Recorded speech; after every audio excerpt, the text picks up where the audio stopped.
各位观众朋友，大家好，欢迎收看 J 与 J 论坛，由我马健 Jimmy 马与我们的好朋友、老朋友 Jim Noteware 跟我们一起主持。How are you doing, Jim? Good, Jimmy. Eventful week, as you just said. It's been very hard. As you know, I've talked about it before about discrimination against Asian Americans. That has been accelerated in the last year or so, especially in the past few months, because of COVID, because of the rise of some extremists that has made hate speech normal as if it's speaking the truth. We heard a lot of derogatory comments related to COVID, but now it has really escalated to a point.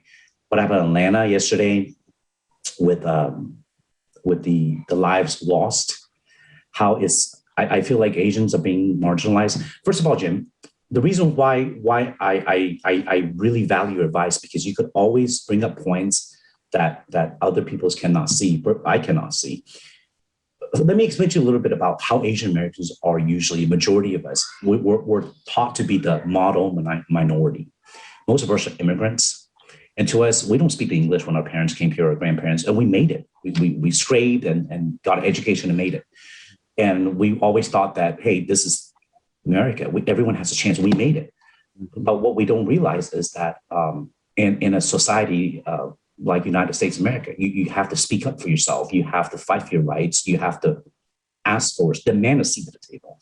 We're not trained to do that. Asian history and culture told us to respect our elders, be quiet and do our job, and not create fuss, not blame, and be accountable.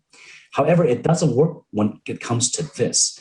I have been advocating for at least 2 years about the rise of crime against Asian, where we talked about before, where you said media pick and chooses what to report and what not to, and it does influence the public. To me, the media doesn't report it until now, when it's so bad. Over the last month alone, there are over 500 reported cases of crimes against Asians. The poor Thai man, 80-some-year-old elderly man that was beaten to death. He's not even Chinese. Beaten to death for no reason except the fact that he's Asian. Too many cases like this in the East Coast and West Coast. I myself made a Facebook post exactly this time last year, a year ago, where a dear friend of mine, a college professor, was riding bikes with his family in a very nice neighborhood in Woodlands, where he was called the virus and go back. And his children, middle school age children, asked him, why are they so mean? We're not even from China. Why do they tell us to go there? And the father had nothing to say. My heart was broken when I heard this. My kids didn't experience this, but I experienced it growing up. So, Jim, what have you read or heard anything about this problem at all with mainstream media? Sure. I'll give you a couple of thoughts. Nothing is perfect, and I don't pretend to have any answers. It's a horrid problem.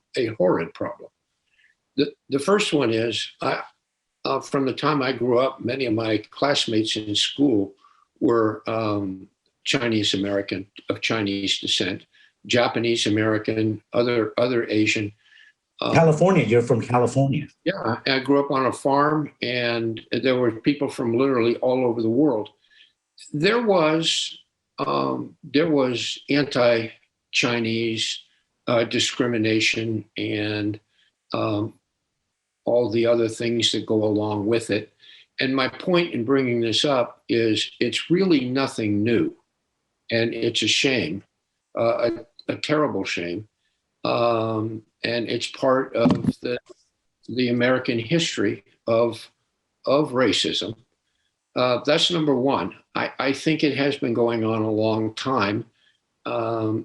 It's maybe more on the surface now. It's been under wraps. And one of the things you said about Chinese culture is people don't talk about it.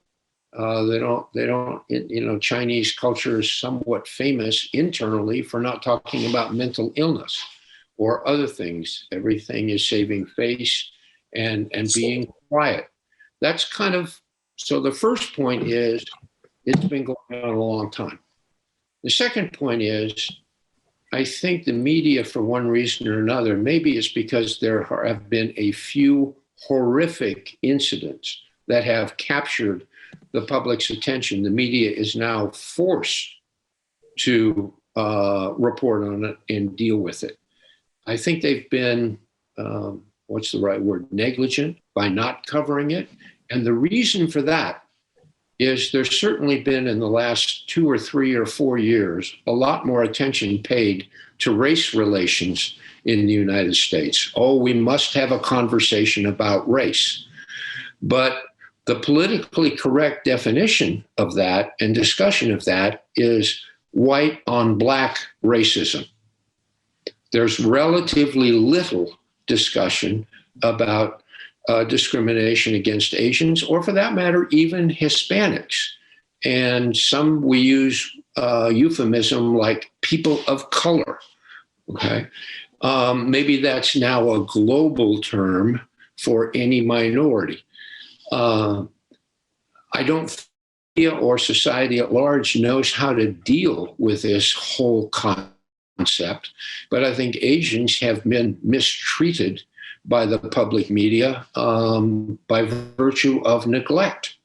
And I will say that most what I'll call mainstream Americans, or people that look like me, don't really distinguish between different Asian ethnic groups. They look at people with Asian features and lump them all together.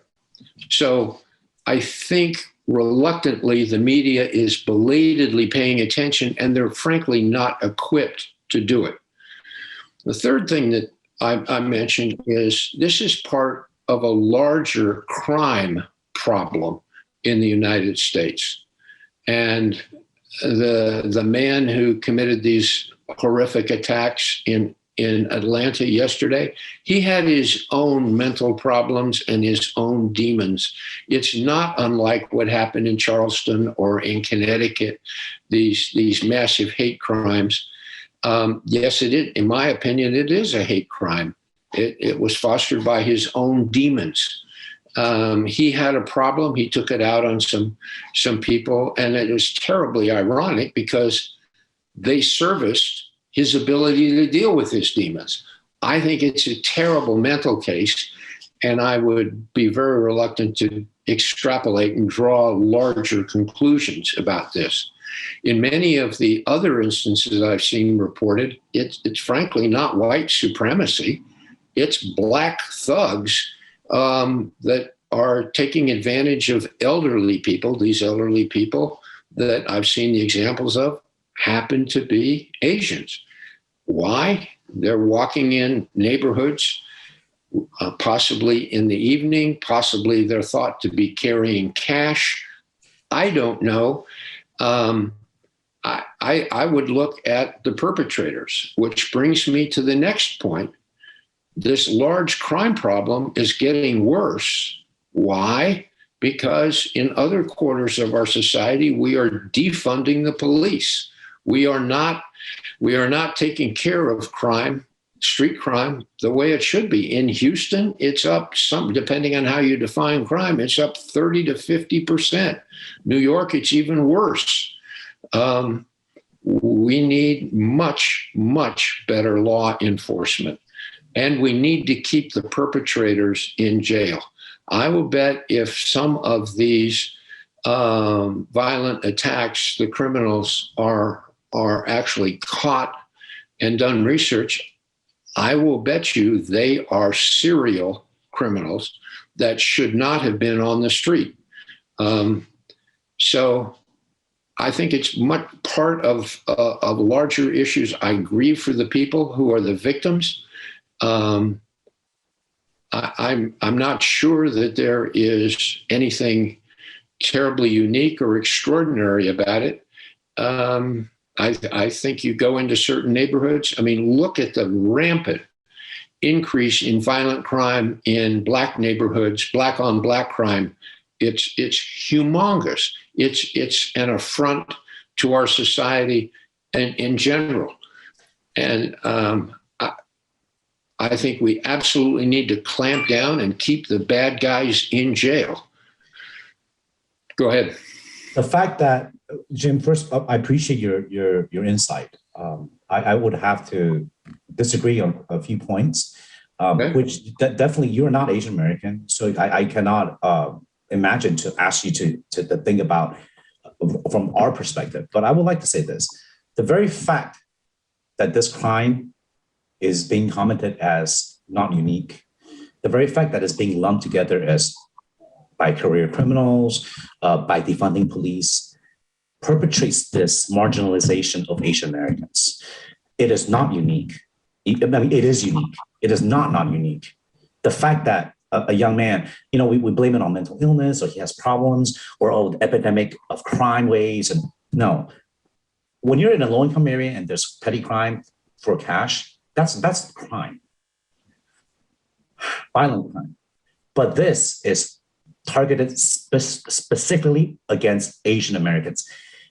The people that were beat and murdered on the streets were not robbed for money. They purposely, quote, says, you have the Chinese virus, go back to China.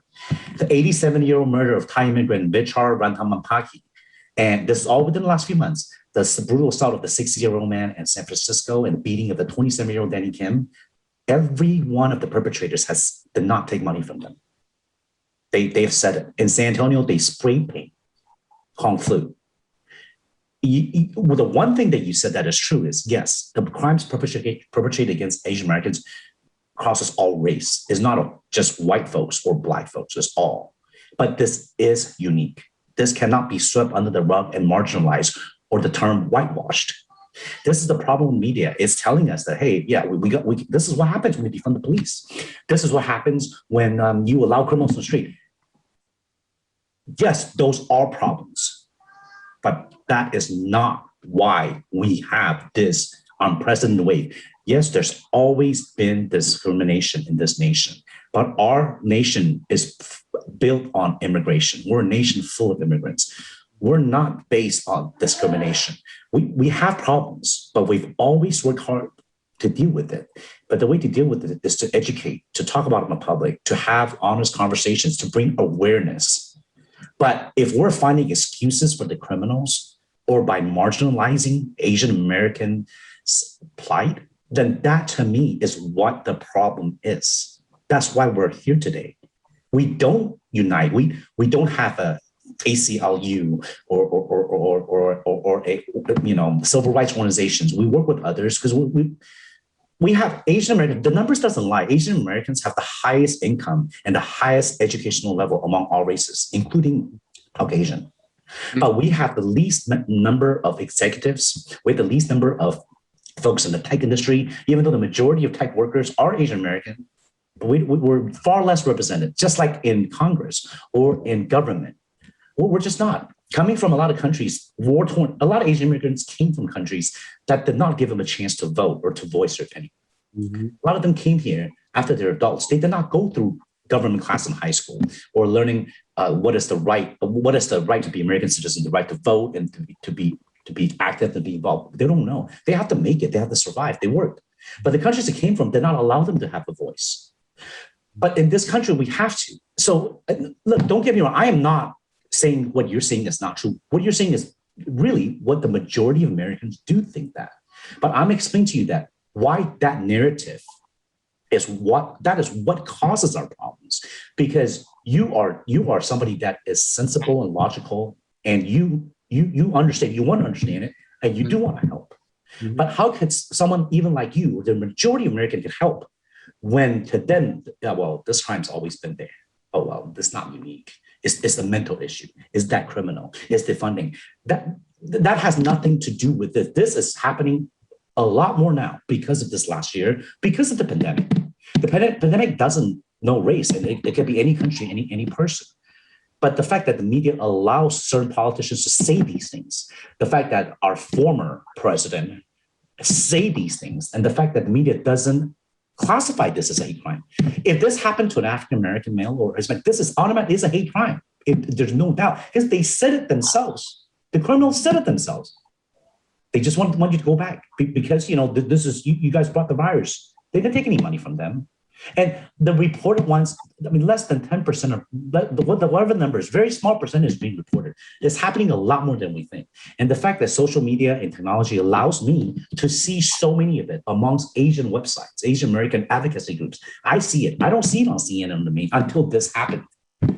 There is no way for me to say, well, this kid is mental issues. He shot specifically targeted Asian women.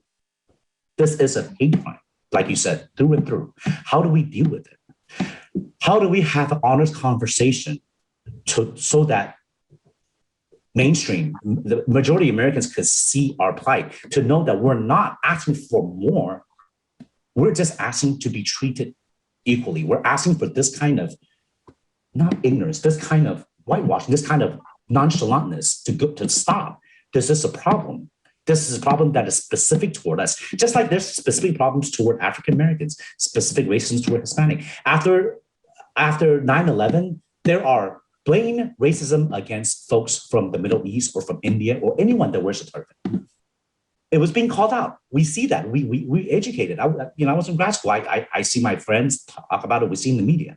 But why is it we don't see this in the media again for Asian Americans? What is your thought on that? Tell me what I said that you agree or disagree on, because I don't expect you to agree with it. No, I mean, I think again, what you're saying is true, and there have been times all throughout our history when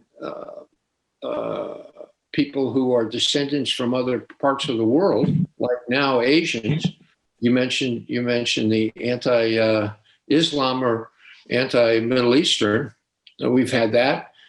Think about the experience of German Americans in World War II. Think about the experience of Japanese Americans in internment camps. Internment camps.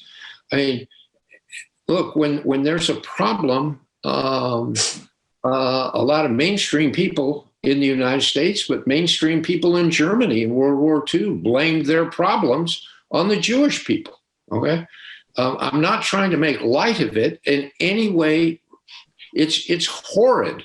And the United States during World War II, President Roosevelt and the New York Times didn't even cover the Holocaust for a long, long time. President Roosevelt denied entrance for many, many Jewish people escaping the Holocaust. Okay, I can't excuse it, and by saying that it is part of our history, I don't mean to diminish the importance of it. And what's happening is the focus now has turned on, and maybe the intensity has turned on Asian Americans, in part because of the pandemic, in parts because of the ignorance of many Americans, and in part because of the absence of prior coverage in the media.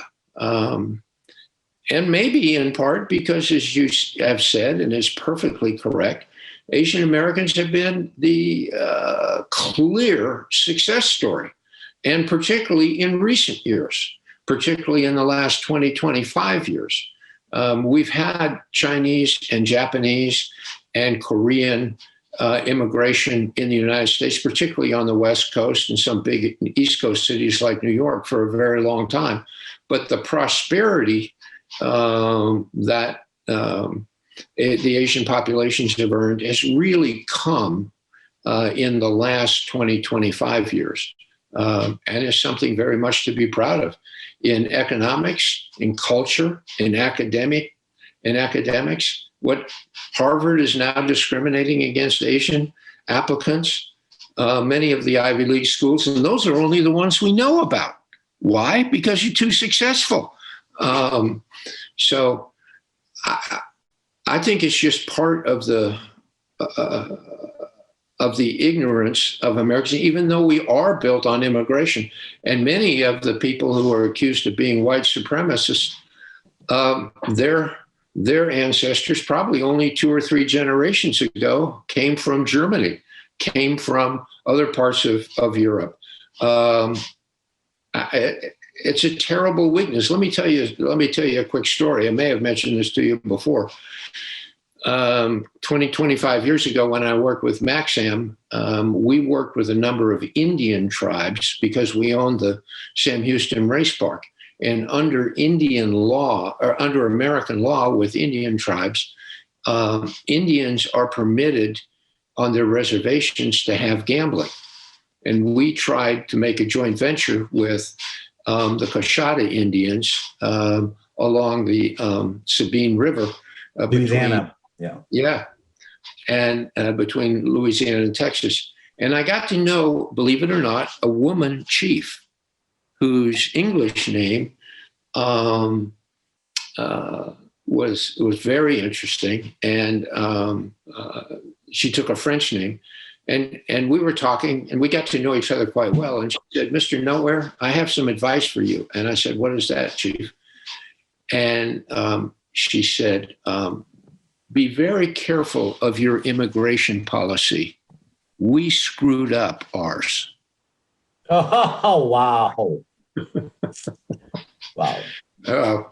So think about what happened to the Native Americans. Decimated. Decimated. I mean, we today abhor ethnic cleansing wherever it may be, right? In the Balkans, in Africa, wherever, you and I've talked about some of this in parts of Southeast Asia. Okay, it goes on. I'm not in any way trying to excuse it. I think we have to work doubly hard to eradicate it and make America the safe haven for people from all over the world, and provide a stable, secure environment for everyone. Well, to do that, we have to advocate. We have to bring it to the forefront. We have to address these issues. History repeats itself when we disregard and forget history. We're not holding on baggage and dragging it into the modern future. But the fact is that if we don't enact laws specifically targeting by calling it a hate crime, if we don't advocate and publicize that this is not okay, because after the former president started blaming coronavirus on China, they have numbers metrics to measure. Hate speech against Asians spiked thousands of percent in the months after on Twitter, on social media. The crimes increased dramatically. I myself have heard and seen so many, even here in Houston. My friends going to HEB and having people spit at them or saying, go back to China. This is in Houston. This is in affluent areas. This is not limited to a high crime area. This is not about what happened in the past. This is about now and what we can do about it. What can I say? Or I'm sad, Jim. I'm very sad. It hits me very hard when I read news like this, because I see it happening. It's trying to stop a runaway train. For 2 years, I have been screaming and yelling about this kind of stuff, and nobody really believed that. Well, Asian American crime. Oh, come on, it's just the president talking, or it's okay. I mean, it'll stop, but it didn't, and it's gotten worse and worse because we keep sweeping it under the rug. And like you said, we have history of it. So how do we? We have to educate. We have to stop it. How? And as Asian Americans, we can sit on the top of the hill and yell till our lungs give out, but without recognition by law enforcement, without specific laws against these kind of crime, this is not going to stop. Well, I mean, there are laws against hate crimes.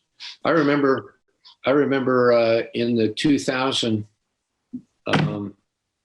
Democratic Convention when Al Gore was nominated to run for president, he made a speech, and I'll never forget one of his lines. We need to make hate crimes illegal. It already is legal. There already is. Okay, Mr. Gore, I don't think we need more laws. I think we need more enforcement of the laws that we have. I think we need to treat people equitably all across. If there's a hate crime against one person, it's just as insidious. It's a hate crime against someone else. So I think the media has been absolutely negligent on communicating. They've been consumed by this black-white divide whenever they talk about race, okay? And there's a little bit of other discussion. Okay, Kamala Harris's Indian background as well as black, okay? That kind of overshadows a lot of other things. Part of it is just simply political pressure on the media. The media has gone from reporting things in advance to being a follower of political trends. And maybe to come full circle in this conversation, Jimmy, maybe what Asian people need to do is to become politically more active. And I hate to say this, maybe they need to scream louder and not be so tolerant. Maybe I hate to say it, but you said it earlier that part of the Asian culture, particularly Chinese, is to be quiet, go along, be part of the group. There's the old adage about don't be like a blade of grass that sticks up too high, you'll be cut off. Okay, maybe that needs to change. You're in America now, and maybe American culture needs to be changed. Maybe American culture needs some different influences.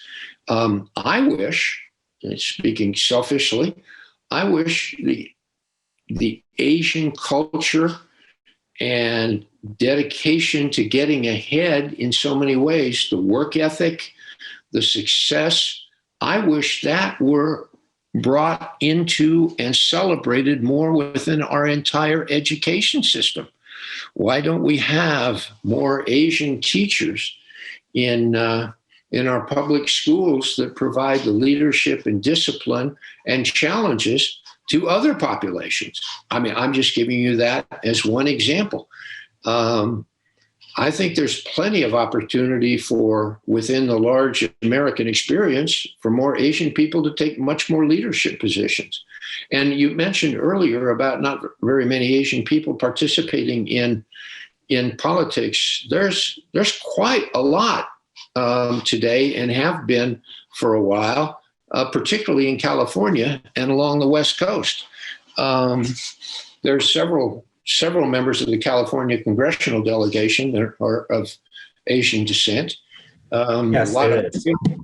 Let me cut you off. Yes, there is some, because they're on West Coast in California, where there's a highly concentrated population of Asian Americans. But the fact is, the representation in government compared to the numbers we have is very, very low compared to all races.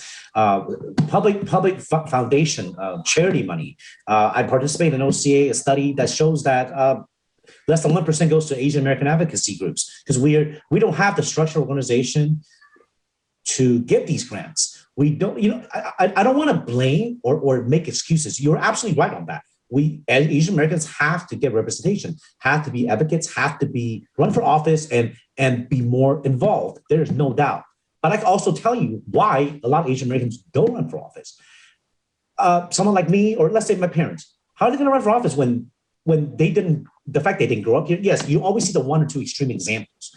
But most of us don't have, let's say I run for office, you know what, I have an advantage. I could talk to my people I knew since grade school, elementary, middle school, high school, college, grad school, different groups of friends, the people that I met along the way, the fact that I know this place.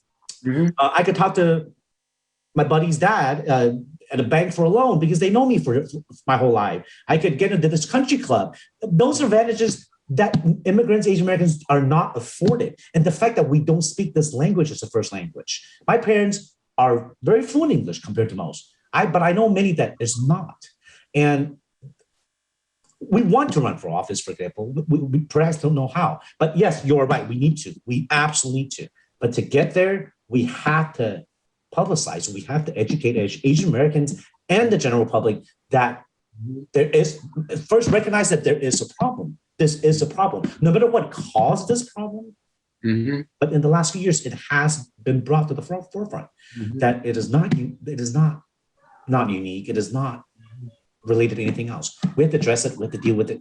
And we hope there's more people like you that could see from a different perspective, and they can call people out for it. The fact is this: in a social setting, mm-hmm. I could. You know how we're guys. This is Texas. We have a drink. we talk, and you could hear people say things that are not politically correct. But amongst friends, right? It's a hard line to toe. I don't want to be that guy that is always complaining. Don't call it the China virus, please. It's not funny. Or if one of my, I'm not talking about like race specific, okay? Let's say if one of my Black friends or Hispanic friends or even a white friend would say something like that, or say something that's derogatory toward, say, Black folks. Am I going to sit there and say, hey, guys, you stop. This is, it is very hard. Because if we don't, then we're in a way perpetrating this image that it's okay to make fun of Asians. It's okay to beat them up because they're not going to fight back. Oh, you better not go pick on this hillbilly guy. He probably has a shotgun in the car. Oh, you better not say some racially discriminatory, hateful words to this Black guy because, he might beat you up. Oh, but these Asian guys say it. No one's going to speak up for him or her. The media is not going to. Everyone thinks it's okay. They're just a nerd. They're the good guy. They're the goody boys. They're the model minority. That has to stop. I'm one of the few. Jim, I'm very loud. I'm very opinionated because I've been told growing up, when we switched schools a lot, my father was a diplomat. I had to fit into every different school in different countries. We live in different countries. I had a younger brother and sister. When I was younger, I had to resort to physical superiority so I don't get picked on, because everywhere they'll test you. I mean, school is brutal, right? I mean, as a child, this was what happens. And back then there's no awareness about what is okay to say, what is not. So I remember, I had to get in a few fights, whether during football practice or basketball practice, but it stops after you show them, this is America. The squeaky wheel gets clean. Okay, period.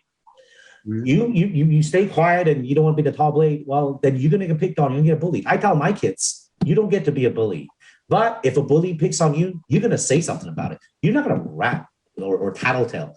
You'll do something about it. And if you do get in a fight and you fight back, I will not punish you. I will not be mad at you.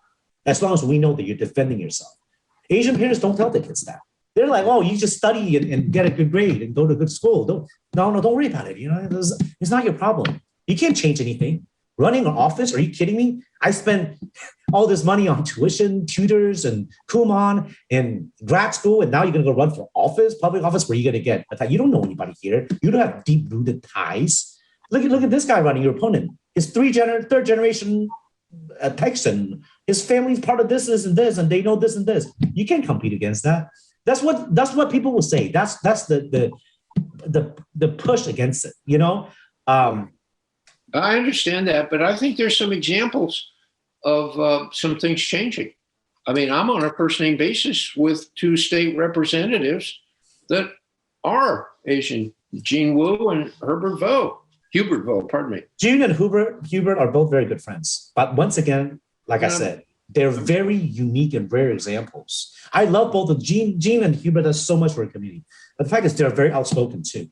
But the fact is that they're, how do I say this? They're not the norm. They're not even bringing the number up to the average. They're definitely not even bringing, I mean, we have, anyways. One of these days we should bring them on this show. Of course. Talk with them about exactly what we're talking about now and ask them what the state legislature is thinking about, what they talk about with the good old boys, the Bubbas from West Texas, what they think about all of this, okay? Because you know what they'll just call them? You guys are just whiny, liberal, progressive Democrats. You guys want to bring race into everything issue. That's what they're going to say. I'm sorry. I'm not saying they'll say that. I can't even, because that's what some of my buddies from West Texas says. You remember I told you I was in West Texas for a long time. A lot of my friends are not from the city. They're not minorities. They're still dear friends of mine. We'll go hunt. We'll drink a beer. We do stuff. But the fact is they're not being racist. They brought up this way. They don't know any better. So how do we get to them to say this is a problem? That this is you guys have to understand that it has to start with you guys, where you have to stop saying these things. You have to recognize that these things are hurtful and it perpetrates this image and it pushes the narrative. Maybe that conversation, if they're that ignorant, if they're that insulated from the realities that other people deal with, just having that conversation is a place to start with a peer, with Hubert or Gene. Okay. That's a great idea. I will talk about. I speak with Gene frequently. I'll invite him on the show. Well, on a quick note, before we wrap this up, this really does hurt us a lot, and I'm sure it hurts you because you're part of our community for a long time. Yeah, I hope you understand the impact for our community. The fear in our community is unprecedented. We're talking to each other. You know that they have neighborhood watch in San Francisco where different races volunteers to walk their elderly home because they're being attacked. Well, I think an interesting observation is some of the most egregious crimes against Asians in the last few weeks have been in San Francisco and in Oakland and in New York City. But there's a lot of Asians. Where there not only a lot of Asians, but San Francisco has a history of being a magnet for Asians, particularly Chinese, all across, but particularly Chinese, just like LA has been the magnet for Japanese Americans and more lately Koreans. Yes, right. That's right. We're living in fear. This is. I don't know how to explain it to my kids.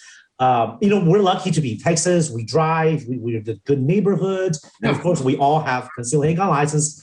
But I feel for the ones that cannot protect themselves, the ones living in urban areas, the ones that have to take public transportation. And yes, we should talk to Gene about it. Yes, I hope we could all do our part to spread this word that, hey, this is a problem. Hopefully we can pressure the media into reporting more. President Biden, very thankful, addressed the nation on the 1-year anniversary of COVID last year. He specifically condemned the hate and discrimination that Asian Americans have faced. Vice President Harris also has talked about it. All these are good, positive signs, but the fact is it's gotten worse and worse. I don't want this to happen to my kids. I don't want to perpetrate. I hope we could all do something about it.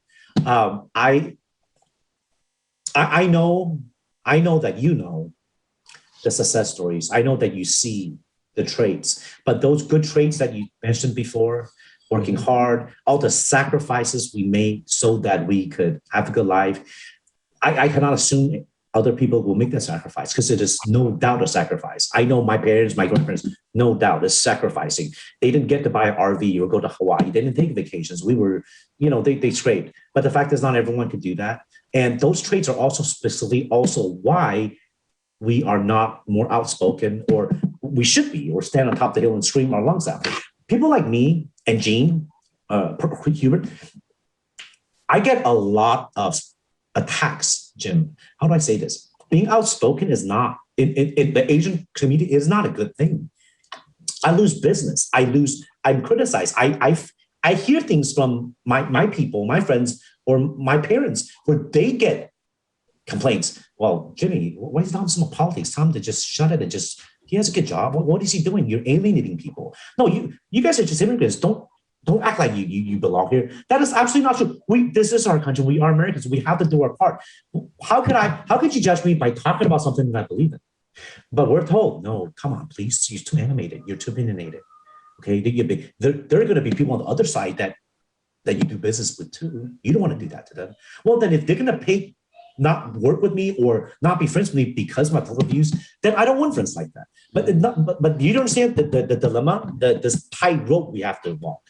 Because for you, Jim, I'm pretty sure I'm not going to sit there and say, Jim, I'm not going to be good friends with you or work with you because of political belief. There's no way I'll say that. Even though I disagree with you, but that is not why we are friends. I will not judge you on that, but Asians do. And the worst part, Asian crime that people don't mention is Asian on Asian crime. Some of the worst racist things I've heard when the pandemic started in the last year were from our own Asian folks. Houston, we have a huge community of Asian Vietnamese Americans, and a lot of them are hardcore Trump supporters. And their community perpetrated Kung flu, China virus. I personally heard it. You eat bats, you eat dogs, you deserve it. You need to bring that virus back to where you came from. And what am I going to say? Am I going to call him racist? I can't really do that either, right? Because he's supposed to be Asian. And then the ones that are talking all this, all the ones that are super spreaders. They all got COVID. They spread it everywhere. They go out and drink and party. But in the end, we have a problem. I'm sorry. I'm very animated, Jim. You always sit there and hear me gripe. It's just so much.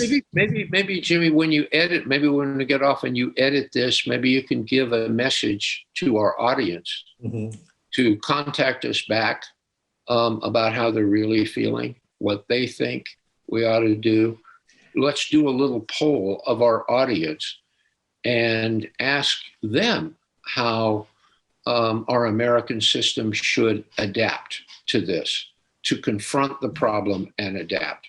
Is it an immediate problem? Is it a legal and legislative problem? Is it a financial problem? Is it an educational problem? What do we do? Solicit the input of our listeners.